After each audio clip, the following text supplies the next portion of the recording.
Сегодня в меню правосудия нереально вкусные тыквенные оладушки. Поехали! Я с погреба достал вот такую красивую тыкву. Разрезаем, моем, чистим. И все, что внутри, достаем, очищаем. Семечко можно оставить и высушить. Начинаем чистить кожуру. Кожура очень жестко, будьте осторожны, друзья.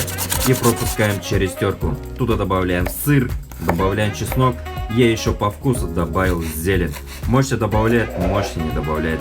2 яйца, 2 столовые ложки рисовой муки, соль, перец по вкусу. И в это время разогреваем сковороду. Я чуть-чуть туда добавил оливкового масла.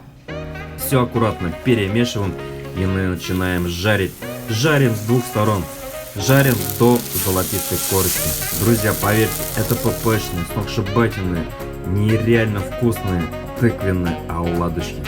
Всем приятного аппетита! Поставь лайк и всем добра!